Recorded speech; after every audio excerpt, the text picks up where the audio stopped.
পরিষ্কার ভাষায় কথা বলতে চাই, আমি দায়িত্বহীন কণ্ঠে বলতে চাই, ধর্মের জায়গা, স্বাধীনতার জায়গা, মুক্তিযুদ্ধের জায়গা, বাঙালির চেতনার জায়গা, এই চারটা জায়গা সম্মিলিতভাবে যত এই বাংলাদেশে পরিস্ফুটিত থাকবে, যত প্রতিষ্ঠিত থাকবে, ততই আমরা পারস্পরিকভাবে সম্প্রীতি পয়দা হবে। কথা বলেন ঠিক না? আমি পরিষ্কার ভাষায় বলতে চাই, আমার কথা আপনার ভালো না লাগতে পারে, কিন্তু মনে রাখবেন দিন শেষে ক্ষতি কিন্তু খাল কেটে কুমির কিন্তু আপনি ঢুকাবেন। হিন্দু মন্দিরে যাবে, বৌদ্ধ পেগোড়ায় যাবে, খ্রিস্টান গির্জায় যাবে, মুসলমান মসজিদে যাবে। এই জন্য যুবক ভাইয়ের আমার, যার যার ধর্ম স্বাধীনভাবে পালন করবে।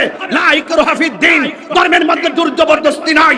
ইন্নাদ দীনা ইনদাল্লাহিল ইসলাম, ইসলাম হলো শান্তির ধর্ম। লাকুম দীনুকুম ওয়ালিয়া দীন, তোমার জন্য তোমার দিন, আমার জন্য আমার দিন। হিন্দুর মন্দির ভেঙে মসজিদ বানানো যাবে না, মসজিদ ভেঙে মন্দির বানানো যাবে না। যার যার ধর্ম স্বাধীনভাবে পালন করবে, অন্যান্য ধর্মের মানুষকে নিরাপদ দিতে হবে। এটাই হলো ইসলাম ধর্মের মৌলিক শিক্ষা। হাত তুলে বলেন ঠিক কিনা বলেন। এবং বামে অনেক ফ্যাক্টরি, মেল ফ্যাক্টরি, দোকান, ব্যবসায়ী স্থল, সব ব্যবসা আজ মাহফিলের জন্য বন্ধ করে দেওয়া হয়েছে। আমি গুনাহগার এখানে আসব, এসে হাজারো লাখো মানুষ দেখে আমি অত্যন্ত অনুপ্রাণিত হয়েছি।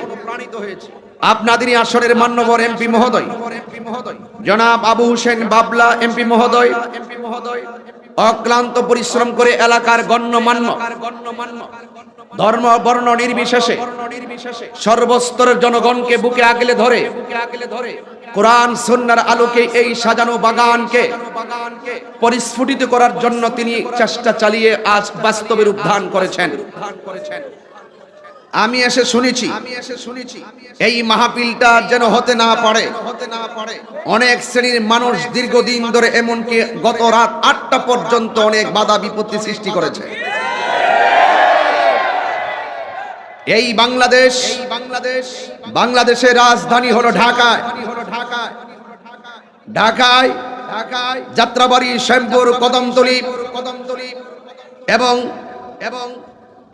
বিভিন্ন জায়গা থেকে যে মানুষগুলো এসেছে, আজ যদি কোনো কারণে মাহফিলটা বন্ধ হয়ে যেত, হাজার হাজার মানুষ এই কোরআন সুন্নাহর আলোচনা থেকে বঞ্চিত হয়ে যেত। আমার মতাদর্শ আপনার পছন্দ হতে না পারে, আপনার মতাদর্শ আমার পছন্দ হতে না পারে। আপনি আপনার লাইনে চলেন, আমি আমার লাইনে চলি।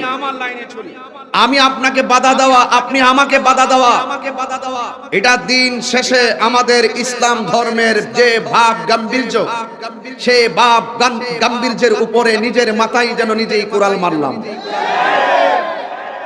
মনে রাখবেন 1971 হলো স্বাধীনতার চেতনা, 52 সাল হলো ভাষা আন্দোলনের চেতনা, পহেলা বৈশাখ হলো বাঙালির চেতনা, ওয়াজ মাহফিল হলো ধর্মীয় চেতনা। কথা বলেন ঠিক কিনা?